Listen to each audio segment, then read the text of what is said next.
토요일 아침에 열리는 북살롱 북구북구 북튜버 이시안 씨, 북칼럼니스트 박사 씨와 함께합니다. 어서 오세요. 네, 안녕하세요. 반갑습니다. 자, 어제가 한국전쟁이 발발한 6월 25일 6.25였습니다. 그래서 오늘은 대표적인 반전 소설로 손꼽히는 커트 보니것의 제5도살장. 네, 지난주에 저희가 예고를 해드렸었어. 아마도 읽고 오신 분들도 계시지 않을까 하는 생각이 듭니다. 커트 보니것, 사실 이제 책 좀 본다는 사람들 사이에서는 굉장히 유명한 스타 작가이긴 합니다만. 그럼요. 작가들의 작가라는 말을 듣죠. 그렇죠. 그런데 일반적으로 이렇게 많이 판매가 되는 작가는 아니잖아요, 책이. 그러다 보니까 모르시는 분들도 꽤 있는 것 같은데 어떤 작가인지 좀 소개를 해 주시죠. 네. 이 커트 보니것이 우리나라에 이제 알려지게 된 것은 무라카미 하루키가 이제 굉장히 좋아하는 작가다. 뭐 이래서 알려지게 된 케이스인데요. 그러니까 사실 우리나라에서 좀 뒤늦게 각광받은 네. 뭐 피제랄드라든지 커트 보니것이라든지 뭐 이런 작가들은 무라카미 하루키한테 인세 좀 띄워줘야 돼요. 사실은. 하루키가 다 소개를 해서. 아니 저는 오히려 하루키가 이분들한테 인쇄 좀 줘야 될 것 같은데요.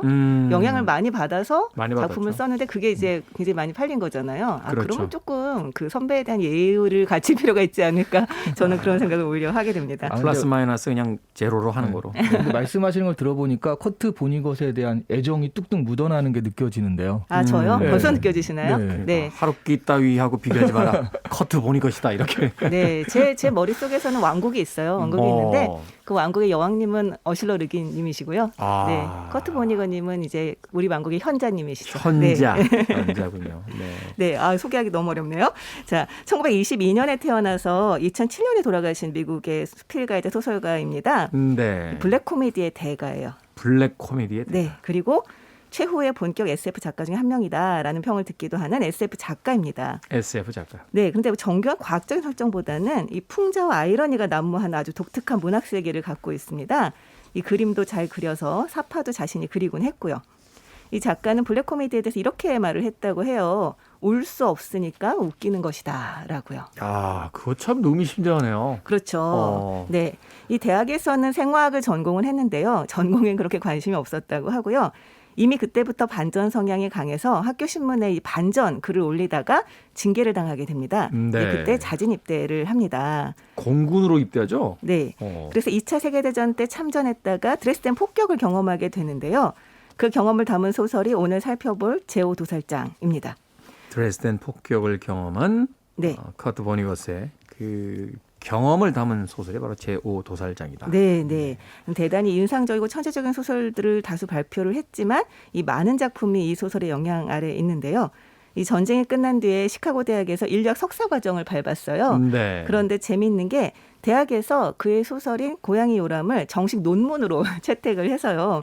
그래서 석사 학위를 줍니다. 아, 네. 그렇군요. 하긴 뭐 이미 필드에서 자신의 존재를 증명한 작가인데 네, 거기다 네. 문학에 대해서 또 논문을 내라는 것도 이미 그가 작품으로서 그 작가임을 증명했으면 또 그것도 학위 인정을 해줄 수 있다. 네, 그런데 인류학 석사 과정이라는 거예요. 그러니까요. 그게 네, 문학도 아니고 예, 너무 재밌지 않나요? 그게 좀 그만큼 그가 써내려갔던 어떤 그 소설 속에 그 사유나 어떤 그 인사이트들이 네, 네. 인류학적인 측면에서도 유의미하다 이렇게 본 거 아닐까요? 네, 그러니까요. 네.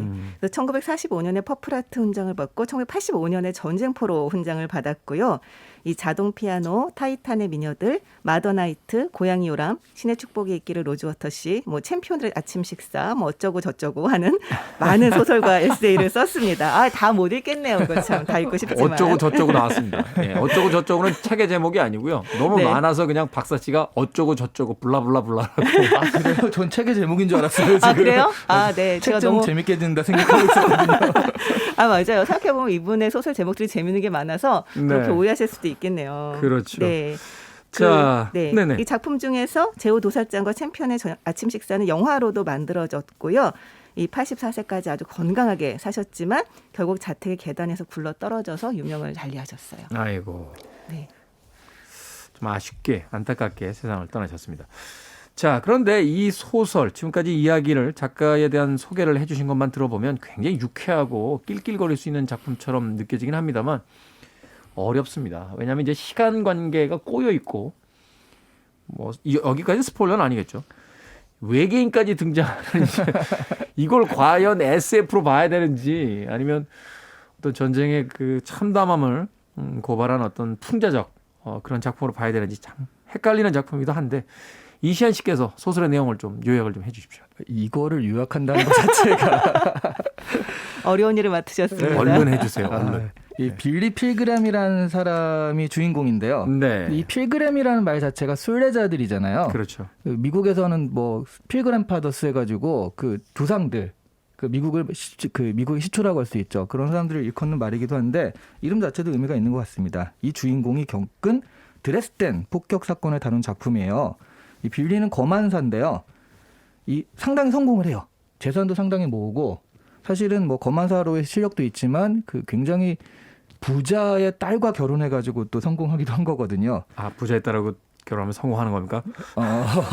그 성공이 이제 여러 가지 의미가 있지만 네. 외부에서 보기엔 참 부럽다라는 생각을 하는 그런 성공을 했죠. 네. 이 사람이 1968년에 비행기 사고를 당한 후에 자신이 외계인들인 트랄파마 도어인, 이 이름 어려운데 트랄파마 도어인들에게 납치를 당해서 그들의 행성에 있는 동물원에 갇혔었다라는 주장을 하기 시작을 합니다. 네. 이 트랄파마 도어인들은 시간을 연속적으로 순서에 따라 살아가는 것이 아니라 과거, 현재, 미래의 시간을 한눈에 보면서 자신이 좀 관심을 가진 시간대로 눈을 돌릴 수 있는 그런 어떤 능력들을 가지고 있고 이 빌리한테 알려주거든요. 빌리는 그런 영향을 받아서 자신의 인생의 여러 가지 순간들로 시간 여행을 하게 돼요. 네. 근데 그가 가는 과거의 시간 속에 주로 위치한 게 2차 세계대전의 드레스덴 폭격대. 거기서 살아남은 사람이다 보니까 그래서 전쟁포로로서 드레스덴 폭격을 현장에서 겪은 것들을 하다가 갑자기 확 시간 이동을 해가지고 또 트랄파마 도어인들한테 잡혀가지고 트랄파마 도어인들의 동물원에 갇혀 있었던 데로 갔다가 거만사로서의 현재로 갔다가 비행기 사고의 경험들이 왔다 갔다 하면서 시간과 공간을 막 그냥 툭툭툭 이동하는 그런 모습들이 나오거든요. 이런 네. 시간 여행을 계속 하게 되는 이야기입니다. 이게 이런 설정으로밖에 얘기할 수 없을 것 같아요. 이게 조각조각 나 있어가지고 쭉 연결되는데 핵심은 드레스덴 폭격 사건이다라고 말할 수 있습니다. 개념을 잘 들었으니까 이제 줄거리를 소개해 주십시오. 인생은 참 살기 힘든 것이다. 이것이 줄거리입니다. 네. 그냥 뭐 빌리 필그램의 모험 약간 이렇게 하면 되지 않을까요? 그렇죠. 가장 인상적인 것들이 이제 이 빌리 필그림이 그 납치가 아니죠. 이제 외계인을 만나게 되죠. 트랄파마 도어인이라고 하는 사람을 이제 시간 여행을 통해서 이제 만나게 되는데 그때 이제 트랄파마 도어인들이 이제 사는 방식, 과거, 현재, 미래가 이제 같이 섞여 있잖아요. 저는 사실 깜짝 놀랐던 게 2016년에 나왔던 영화가 있습니다. 컨택트라고. 조디 포스터가 주연을 맡았던 컨택트가 원래 있었고 네. 그거는 이제 칼 세이건 원작을 소설화했던 건데 드네 빌레브라고 하는 감독이 만들었던 2016년의 그 컨택트를 보면 네. 외계인들이 지구에 와서 언어를 가르쳐줘요. 그 언어가 이렇게 원형으로 돼 있는데 말하자면 원이라는 건 시작도 없고 끝도 없잖아요. 네. 그 원으로 만들어진 언어를 이제 해석하는 과정에서 이제 외계인과 지구인의 어떤 차이를 보여주는데 그리고 나서 영화의 마지막 부분에 가게 되면 현재도 미래도 과거도 이게 시간 순서대로 배열이 돼 있지 않고 혼합되어 있는 마치 하나의 원처럼 돌아가고 있는 그런 상황들이 펼쳐지거든요. 저는 사실은 그 영화 보면서 이 커트 보니것의 제오도설장에서의 어떤 아이디어를 그 영감을 또 영화한 게 아닌가 하는 생각이 들어서 굉장히 흥미롭게 봤던 그런 기억이 있습니다. 네, 그 소설의 원작을 쓴 테드 창도 거의 천재적인 SF 작가라는 소리를 그렇죠. 듣는 작가죠. 네, 최근에는 뭐 가장 몸값이 비싼 SF 작가인데 네. 아마도 그 커트 보니컷의 작품에서 슬쩍 뭔가 하나를 영감을 얻지 않았을까? 저는 이 과거, 현재, 미래가 이런 식으로 공존하고 있다라는 것을 보고 요즘에 또 그 슈퍼 히어로들이 나오는 영화에서 멀티버스라는 주제가 나오잖아요. 멀티버스. 서로 이제 막 세계가 엮이죠. 섞이고. 네, 다른 세계에서 살고 있는 또 다른 나도 있고 그게 과거일 수도 현재일 수도 있고 그러다 보니까 뭐 예전에 우리 세계에선 죽었던 슈퍼히어로들을 다른 세계에서 갖고 오면은 거기선 또 살아있고 하는 모습들을 보면서 사실 요 생각이 좀 많이 나기도 했거든요. 네. 네. 이 시간과 공간의 문제는 사실 SF 작가들한테는 엄청나게 중요한 문제고요. 그래서 제가 볼 때는 과학자들도 물론 굉장히 이제 엄밀하게 이제 뭐 연구를 하고 있지만 이 시간과 공간이라고 하는 주제에 대해서는 할 수 있는 모든 상상을 펼쳐놓은 세계가 SF가 아닌가라는 생각이 들어요. 특히 이 시간 여행 같은 경우는 아주 중요한 이제 소재 중에 하나죠. 그렇죠. 자, 그런데 이 소설에서 이 혼란스러운 어떤 시간의 그 배열들 그리고 그 시간을 넘나드는 이제 주인공의 이야기 그리고 거기에 등장하는 이제 외계인 트랄파마도인까지도 사실은 이해하기 위해서는 이 앞서 거론하셨던 드레스덴 폭격 사건에 대한 이 작가의 어떤 경험 여기서부터 이제 출발을 해야 될 것 같은데 네, 네. 이게 어떤 사건이었습니까? 네. 이 드레스덴 폭격 사건은 이 독일의 도시인 드레스덴을 제2차 세계대전 거의 마지막 날에 미국과 영국이 연합해서 폭격한 사건이에요. 근데 사실 유명하진 않지만 굉장히 피해가 심했던 사건입니다. 이 4번의 공습으로 폭격기가 한 527대가 출동을 해서 3,900톤 이상의 고폭탄과 소위탄을 투하했다고 하는데요. 네. 이게 아직까지도 사실은 유골들이 발견되고 있어서 딱 확정은 안 되었지만 공식적으로는 22,700명에서 25,000명이 사망한 것으로 추정이 되고요. 네. 뒤늦게 발견된 유골을 합치면 지금 35,000명 정도가 되지 않을까 뭐 이런 얘기가 나오고 있습니다. 근데 사실은 여기에 이때 네. 사망자가 그 일본의 원폭 투하 당시에 사망한 사람들보다 더 많을 수도 있다. 뭐 이런 이야기들도 있잖아요. 그건 그런 연구도 있지만 사실 그것에 기반해서 이 작가가 쓰기는 했는데 이제 그거는 이제 공식적 의견은 아니라고 해요. 네. 나치 같은 경우는 50만 명 이상이 죽었다라고 주장을 하기도 합니다. 그건 네. 갭이 좀 큰데요. 네네. 보니것 같은 경우는 13만 5천 명이 죽었다라고 말을 하는데 그것도 이제 근거가 있기는 하지만 그 근거는 좀 믿을 만하지 못하다 뭐라는 얘기를 듣고 있어요. 어쨌든 어마어마한 숫자가 민간인과 군인 포함해서 다 죽었던 거죠. 이 폭격한 연합군 측에서는 군수공장이 목표였다라고 주장을 했는데 뭐 도가 너무 지나쳤다. 그렇다고 보기에는 이런 반론들이 계속 불거지고 있습니다. 사실 이때는 이제 전세가 좀 기운 상황이었고 네. 과연 이 드레스덴이 사실 뭐 군수 창고가 있었다라고 이야기는 합니다만 여기가 그 군사 도시도 아니었고 맞아요. 사실 이제 런던을 폭격당한 그 영국의 어떤 그 분풀이 같은 느낌도 있었고요. 거기 이제 미국이 가세한 듯한 그런 느낌도 있었잖아요. 네. 그 빌리 필그림이 바로 포로 생활을 할 때 이 드레스덴 폭격을 현장에서 목격을 한 거잖아요. 그러니까 커트 보니것이. 커티 보니것이. 네, 네, 빌리 네. 필그램을 자꾸 제가 커티 보니것 작가하고 헷갈리는군요. 근데 거의 반자서전적인 소설 아닌가요? 이거 보면? 그건 아니고요. 그러니까 이 소설 자체에서 앞부분에 1장에서 본인이 커트 보네것이 자기 이야기를 하죠. 자기가 이랬다라고 이야기를 하고 이후에 빌리 필그램이라고 하는 가상의 주인공이 나와서 인생을 사는데 가끔씩 저자가 등장해서 나도 거기 네. 있었다. 내가 그 뒤에 있었다. 이런 음. 식으로 자기 존재를 약간 어필을 합니다. 그래서 이게 자기 자서전적인 소설이 아니다라는 것을 순간순간 이렇게 딱 잡고 이렇게 인식을 시켜주지만 그렇지만 아마도 드레스덴 폭격 같은 경우는 이분의 자서전적인 저자의 자서전적인 것이 굉장히 많이 풀려나오지 않았을까라고 이제 짐작을 할 수 있죠. 그렇군요. 사실은 이제 문학 소설 작법 배울 때 쓰지 말라는 방법인데 커트 보니것은 다 썼습니다. 네. 자, 제목이 제오 도살장인데 부제가 있어요. 혹은 소년 십자군, 죽음과 억지로 춘 춤 이렇게 이제 부제가 붙어 있는데 이 부제도 어떤 의미를 가지고 있겠죠. 네.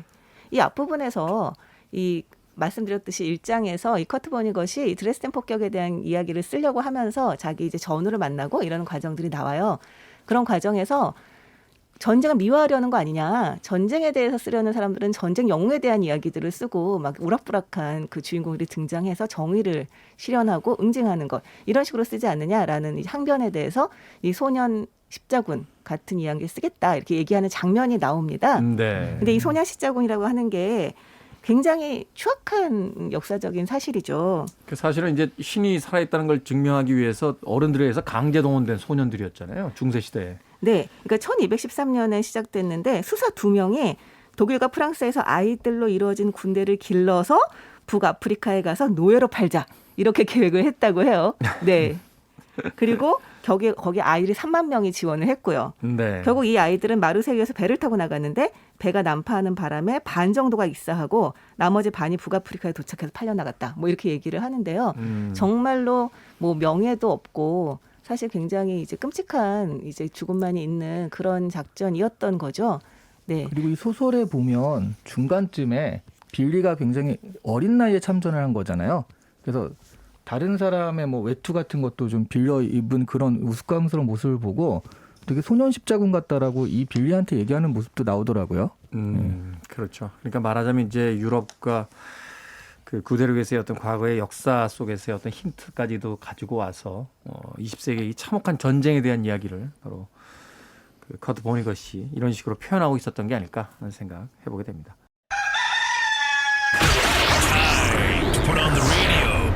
김태훈의 프리웨이.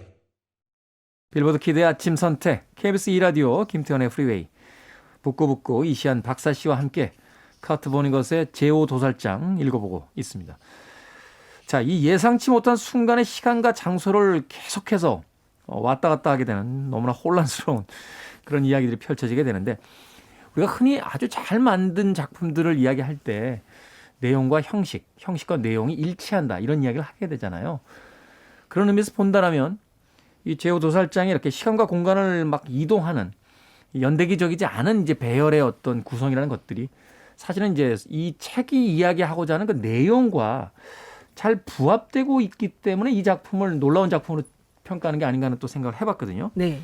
어떤 이유 때문일까요? 저 같은 경우는 이걸 보면서 정말 약간 감탄을 했는데요.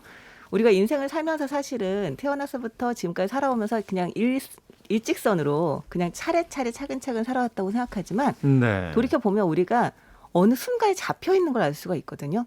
어느 순간에 잡혀있다. 그럼요. 어떤 행복했던 순간 아니면 트라우마를 느꼈던 순간 이런 순간들이 사실 저희 인생에서는 훨씬 불거져 있고 네. 나머지의 부분들은 사실 기억이 잘 안 나잖아요. 그렇지 그렇죠. 않나요? 중간 과정은 별로 마치 그 뭐라고 할까 KTX 타고 부산 내려갈 때 네. 중간에 자고 나면은 과정 사라지고 벌써 동대구야? 하는 생각이 드는 그런 느낌의 네. 경험들이 있죠. 이 저자 같은 경우도 사실 이 드레스덴 사건에 대해서 굉장히 글로 쓰고 싶다, 글로 쓰겠다라고 이제 공언을 하고 다녔다라고 얘기를 하는데요. 결국 이제 이분 같은 경우는 정말 거기에 붙잡혀 있는 거죠. 그 시기에. 드레스덴 네. 폭격 당시의 그 시간에. 네, 그 이전에도 삶은 있었고 그 이후에도 삶은 있었지만 그것이 이 사람한테는 굉장히 큰 트라우마가 되기도 했었고 인생에서 인생을 극적으로 바꾸는 어떤 계기가 되기도 했었던 거죠. 그랬을 때 우리가 그렇다면 그 사건에 대해 이야기를 할 때 어떻게 이야기를 할 수 있을 것인가. 마치 다른 순차적인 사건들처럼 언제 태어나서 언제 학교를 가고 언제 군대를 갔다가 뭐 나중에 언제 결혼하고 언제 아이 낳고 이런 식으로 배치할 수 있을 것인가라고 봤을 때 저는 그게 오히려 좀 이 사건의 중요성을 부각시키지 못하는 서술 방법이 아닐까. 그런 면에서 고심 끝에 이런 방법으로 쓸 수밖에 없었던 게 아닐까라고 저는 생각을 했어요. 그러네요. 우리가 그냥 논리적으로 사고하는 것은 시간의 연대기를 쫓아가고 있다라고 하지만 우리의 그 기억과 우리의 어떤 태도는 어느 한순간에 머물렀다 과거로 돌아가기도 하고 아직 오지 않은 미래에 먼저 도착해서 거기에 맞춰서 오늘을 살아가기도 하고 이런 것들이 사실은 그리 연대적인 어떤 시간의 흐름을 쫓는 삶은 아니다. 이렇게 이제 작가는 이해하고 있었다라고 설명을 해주신 것 같고요. 그리고 그 시대 같은 경우에는 그러니까 처음에 내용과 형식이 좀 일치하는 게 아니냐 그런 것들이 명작이 아니냐라고 하셨는데 이때가 포스트 모더니즘이 좀 발흥하던 때인 것 같아요. 그러니까 모더니즘이라는 게 계몽주의 시대부터 이어오는 뭐 이성 중심주의 그러니까 원인과 결과가 분명하고 시간은 순차적으로 흐르고 이런 것들이 시대였던 데 반해서 포스트 모더니즘은 그런 것들을 부정하고 해체하는 거잖아요. 사실은 1차 세계대전 때의 충격이 이제 다다이즘 같은 네. 그 허무주의적 어떤 예술 사조를 가져왔다라면 이제 2차 세계대전이 끝나고 나서 두 번의 이제 세계대전까지 끝나게 되자 사실은 그 포스트 모더니즘의 어떤 논쟁을 촉발시키는 이제 이론들이 막 등장을 하고 네. 막 이렇게 퍼져 나오죠. 그게 이제 소설적 형식으로 보자면 이렇게 인과가 좀 왔다 갔다 하고 이게 순차적으로 진행되지도 않으면서 이게 뭐지? 그러니까 해체된 거잖아요. 그냥 해체된 그렇죠. 이런 모습들이 포스트 모더니즘이란 그런 형식과 어울려서 뭐 전쟁이라는 게 무슨 의미가 있는가? 우리가 이렇게 살아왔던 게 어떤 의미가 있는가라고 포스트 모더니즘이 그런 것에 대한 그 어떤 의문이라면 이런 형식도 거기에 맞춰가지고 이렇게 진행된 것이 아닌가. 네, 맞아요. 네, 그래서 형식과 내용이 좀 일치하는 모습들이 여기에 나온 것이 아닐까 하는 생각이 들어요. 네. 이 보니웍 같은 경우는 이 문명은 제1차 세계대전에서 끝났다. 뭐 이렇게 말을 하기도 했다고 하는데요. 네. 어떤 합리성이라던가 말씀하셨던 어떤 순차적인 것, 원인과 결과 약간 이런 부분에 대해서 좀 전반적으로 전체적으로 의문을 제기를 하고 있는 그런 소설이기도 한 거죠. 그렇군요. 사실은 그래서 그런지 몰라도 그 우리가 소설에서 소위 인과성이라고 이야기하는 그 것들을 굉장히 많이 벗어납니다. 열심히 살아보려고 하는 사람은 어떤 황당한 죽음을 맞이하고 이 주인공 같은 빌리 필그림 같이 세상을 어떻게 보면 좀 허무하게 어떤 욕망 없이 쳐다보는 사람은 계속해서 그 삶의 순간에서 위기를 극복하고 살아남는 이런 아이러니들이 이제 펼쳐지게 되는데 이 두 부분에 대해서 좀 이야기해 보면 소설을 좀 더 깊게 이해할 수 있지 않을까 하는 생각이 듭니다. 트라팔마도인이라고 하는 이제 외계인이 갑자기 뜬금없이 등장한다는 거. 그리고 대부분의 이제 소설의 주인공들은 작가의 욕망을 이제 대변하기 때문에 그냥 매력적이고 그냥 흥미진진한 인물로서 그려지는데 이 빌리 필그림은 사실은 이제 무채색의 인간이잖아요. 네. 뭐 그리 매혹적이지도 않고 언젠가 그 옆 테이블에 앉아서 이야기를 하고 있어도 다시는 고개를 돌려서 쳐다볼 것 같지 않은 그런 인물인데 오히려 찌질하다는 생각이 들지 않아요? 정말 역대급으로 초라하죠. 그러니까요. 소설 주인공들 중에서 뭐 우스꽝스럽게 생기고 허약하고 의지도 박약하고 이성적인 능력도 없고 하여튼 여러 그러니까요. 면에서 저자가 정말 말씀하셨던 대로 가까이 하고 싶지 않다. 하지만 가까이 하기 이전에 벌써 약간 존재감이 없다. 약간 이런 느낌이 드는 사람이죠. 네. 영화화되기도 했는데 주연으로 캐스팅됐다는 소식 들으면 되게 기분 나빴을 것 같아요. 사실 그 정도의 이제 캐릭터인데 그런 인물을 주인공으로 삼은 것과 외계인의 존재를 이제 등장시키는 거 이건 어떻게 우리가 이해를 해볼 수 있을까요?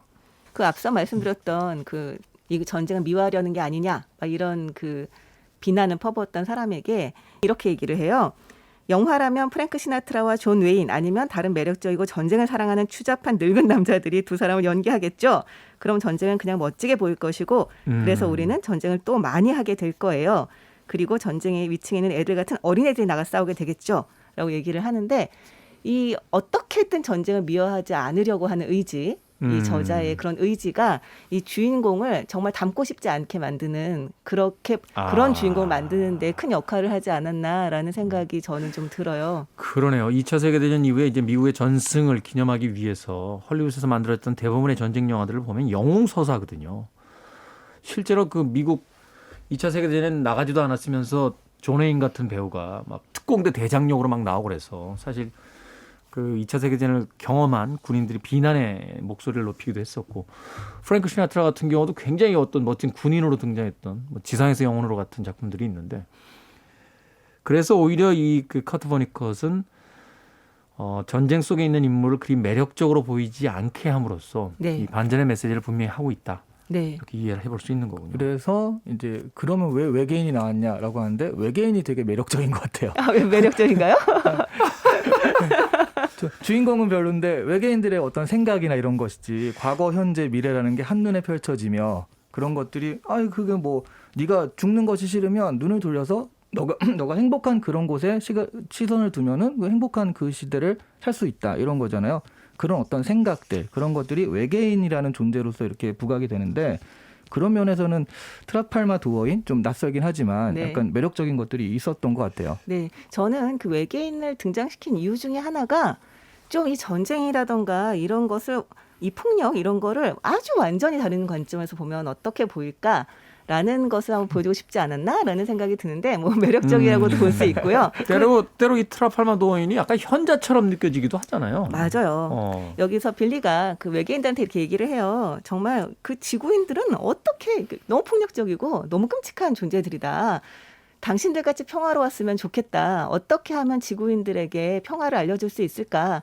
그걸 알려주지 않으면 지구가 우주의 운명을 좌지할지도 모른다라고 이제 당신들도 위협할지도 모른다라고 얘기를 하는데 이 트라팔마도인들이 되게 웃어요. 그러니까 왜 그러냐? 내가 뭐 잘못했냐? 무슨 잘못 말했냐? 그랬더니 아니 우리는 이미 우주가 어떻게 끝날지 알고 있다. 얘기를 해요. 운명을 이미 알고 있다. 알고 있어. 알고 있고 거기에 너네는 아무 역할도 하지 않아. 그래서 그럼 어떻게 우주가 끝나나요? 그랬더니 그건 우리 비행 접시에 새 연료 실험을 하다가 우리가 터뜨렸지라고 얘기를 하는 장면이 나오거든요. 매력적이잖아요. 매력적이네요. 얘기하고 나니까.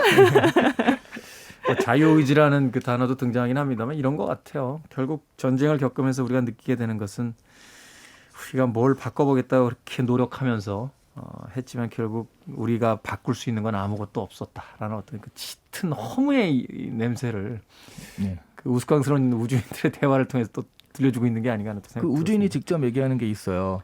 그러니까 내가 그 우주인들이 여러 우주를 다 돌아다녔지만 자유의지에 대해서 떠드는 건 지구가 처음이다. 맞아요. 그런 얘기가 나오죠. 그만큼 그것이 허황된 것이다라고 네. 외계인의 입을 빌어서 작가는 이야기하고 있는 것 같습니다. I want it. I need it. I'm desperate for it. Okay, let's do it. 김태훈의 Freeway. 빌보드 키드의 아침 선택 김태원의 프리웨이. 오늘 북칼럼니스트 박사 씨, 북튜버 이시안 씨와 함께 북구북구 진행하고 있습니다. 커트 버니것의 제오도살장, 자, 반전 소설, 20세기 미국 소설을 대표한다 하는 이야기들을 많이 하게 되는데 어떤 면이 이 소설을 20세기의 미국 소설을 대표한다라는 호평을 안겨주게 된 걸까요? 이거는 시대적인 분위기도 좀 있었던 것 같아요. 그러니까 2차 세계대전이 끝나고서 바로 이 소설을 쓴 게 아니라 뭐 이 작가도 계속 가지고 있다가 쓸 시기가 이제 무르익었을 때 쓰잖아요. 한 20년 정도 지난 거죠. 네. 그때가 또 1960년대 말 이러니까 베트남 전쟁과 계를 같이 해가지고 반전에 대한 불길이 막 일어나는 그런 시대에 이 소설이 나오면서 드레스덴 폭격에 대한 어떤 고발이라고 할 수도 있는 거잖아요. 네. 그런 시대에서 사람들은 2차 세계대전의 드레스덴을 보는 것이 아니라 베트남 전쟁을 같이 보게 됐거든요. 사실 이제 60년대 후반이 전 세계가 가장 끌어오르던 시기였죠. 네. 뭐 반전, 히피즘, 68혁명 뭐 이런 것들이 구대륙과 신대륙에서 막 펼쳐있던 네. 그런 네. 시대였는데. 네, 그런 시대 상황에 하나의 의문점, 그러니까 질문을 던진 책이 아닌가. 그래서 또 어떤 의미가 있는 책이 아닌가 싶더라고요. 네, 네. 그러니까 사실은 인류가 정말 여러 번의 전쟁을 거쳤는데 전쟁을 통해 배운 게 없었다는 얘기인 거잖아요. 다시 전쟁을 한다는 것은. 배운 게 없죠. 그 뒤로도 냉전 시대에 들어가서 그 만들어 놓은 핵 보세요. 지구를 뭐 10,000번은 파괴할 수 있을 만한 핵이 있다는 건데 지금. 네, 배운 네. 거는 이제 어떻게 하면 효과적으로 살상할 수 있을지 이런 것들을 좀 배우게 되는 좀 안타까운 거죠. 사실은 이 커트 버넷것은 그 지점도 좀 염두에 두고 있었던 게 아닌가 싶은 생각이 드는데요. 저는 여기에서 굉장히 인상적인 장면이 하나 있었어요. 이 드레스덴 폭격이 끝나고 이제 정말 이제 곧 이제 미국으로 다시 돌아갈 어느 즈음에 이 미국인 포로들이 이 마차를 하나 주어요. 말도 마차. 두 마리가, 예, 말도 두 마리가 이렇게 묶여 있는 온전한 형태의 마차를 주어서 이제 미국으로 송환되기 전에 이제 그 기념품들을 좀 획득을 하려고 네. 전리품들을. 네, 전리품 획득을 하려고 막 이렇게 그 폐허들을 돌아다닙니다. 근데 돌아다니는 와중에 빌리 필그램은 정말 자기가 너무 행복하다. 이 순간이 정말 내 인생 제일 행복하다라는 그런 순간을 맞아요. 햇볕은 내리쬐고 이제 전쟁은 지나갔고 햇볕을 쬐면서 그 마차에서 꼬박꼬박 졸면서 내 인생에서 가장 행복한 순간이 있다면 이때를 꼽을 수 있지 않을까라고 생각을 하면서 졸고 있어요. 그런데 어디선가 굉장히 그러니까 슬프고 위로하는 듯한 목소리가 들려서 보니까 어떤 부부가 말을 이를 들여다보고 있는 거예요. 네. 근데 그 말 두 마리가 너무나 끔찍한 상태인 거죠. 이 재갈 때문에 고통스럽고 발굽은 다 깨져서 발은 너무나 아프고 이제 물을 못 마셔가지고 제정신이 아니고 막 이런 상태예요. 그런데 그게 바로 필그램이 바로 얼마 전 상태였거든요. 네. 그런 상태에서 도망을 다니고 끌려다니고 했었던 거란 말이죠. 그런데 지금은 그 말의 고통을 돌아볼 상황이 그 생각도 안 하고 있는 거예요. 자기의 고통이 끝났으니까. 그런데 빌리가 그 장면을 보고 그 말의 그 장면을 보고서 울음을 터뜨려요. 그런데 이 작품 내내 빌리는 울지 않는다라는 말이 계속 반복되거든요. 네. 눈물은 흘리지만 울지 않는다라는 말이 반복되는데 유일하게 이 순간 울음을 터뜨립니다. 그 말을 보고. 그 앞장면까지는 다 그거잖아요. So it goes. 다 그런 거지 뭐. 그렇죠. 굉장히 냉소적이기도 냉소적인 하고. 어떤 대사들을 뵙게 되는데. 네, 네. 그래서 저는 이 장면을 보면서 우리가 고통을 받았으면 당연히 다른 고통을 미연에 방지할 수 있는 힘이 있다면 그렇다면 고통을 방지해야 될 것인데 그럼에도 불구하고 왜 우리는 계속적으로 전쟁을 일으키는가? 여기에 말씀하셨던 그 베트남전에 반대하는 그 청년들이 호응한 게 아닌가 그런 생각을 하게 됩니다. 기성 작가로서 소위 꼰대를 대변하는 이 커트 버니것이 이 작품을 통해서 그 기성세대에게 어떤 핍박받고 있던 젊은 세대들의 편을 들어주고 한쪽 손을 들어줌으로써 이제 비로소 열광적인 반응을 얻어내고 그래서 20세기의 어떤 작가다. 어떤 칭호를 얻게 되는 바로 그 순간이 그 장면 속에 있었다라고 또 이야기를 해준 것 같습니다. 어떻게 생각하세요, 이시안 씨는? 저는 사실 이걸 읽으면서 일반 독자 입장에서 이게 과연 눈에 들어왔을까? 사실 한눈에 들어오는 보통의 쉬운 건 아니잖아요. 그런데 왜 이렇게 열광을 했을까 하는 생각이 지금 계속 많이 들었거든요. 네. 그런데 계속 그 얘기하신 대로 저는 낯설게 하게 있다고 생각을 해요. 소격 효과. 네, 말씀하신 쏘있고 같은 경우도 누가 죽었다는 말에 꼭 쏘있고 이렇게 붙잖아요. 그게 뭐 그런 거지. 뭐 100번이 넘게 나온다는 건데. 네. 106번. 106번. 아, 그걸 세고 있었어 누가.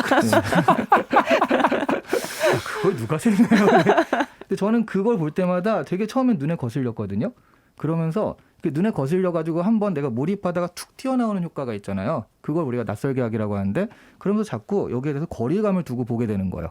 뭐 주인공한테 이입되는 것도 아니고 반대편에 이입되는 것도 아니고 감정이입이 되면 그 사람한테 내가 동화돼가지고 그 사람의 논리를 따라갈 수밖에 없는데 이거는 계속 밖에서 보게 만드는 그러면 전쟁이라는 것들에 대해서 좀 낯설게 보게 만드는 것들이 쏘이꼬라는 이런 말에도 있지만 계속적으로 그런 게 나와 있기 때문에 저는 계속 보면서 좀 전쟁에 대해서 그냥 다시 한번 생각해 보게 되는 그런 어떤 질문을 던지는 책이 아닌가 하는 생각을 좀 많이 했거든요. 아, 그러셨군요. 저는 그 뭐 그런 거지라는 걸 보면서 어떨 땐 냉소적이고 어떨 땐 슬프고 어떨 땐 화가 나고 정말 이 하나의 문장에 이렇게 많은 감정을 담을 수 있구나라면서 봤는데 참 독서 경험이 이렇게 다릅니다. 네, 근데 그런 거 지금 너무 많이 나와요. 한 두 번만 더 106번. 두 번만 더 했으면 108번인데. 소이꼬를 흉내낸 대사가 최근에 영화 속에 등장했죠. I'm Groot.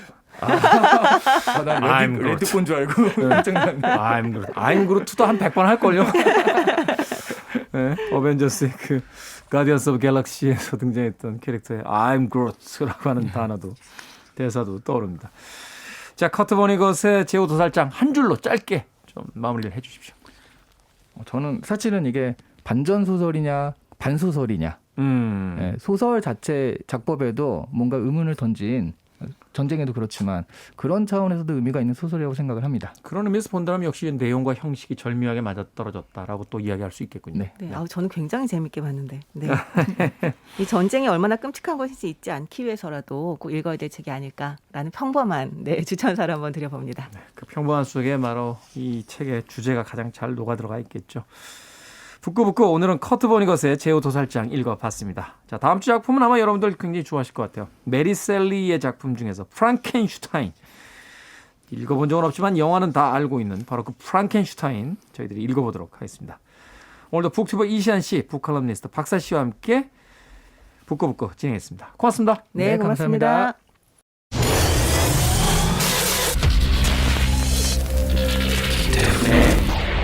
Freeway.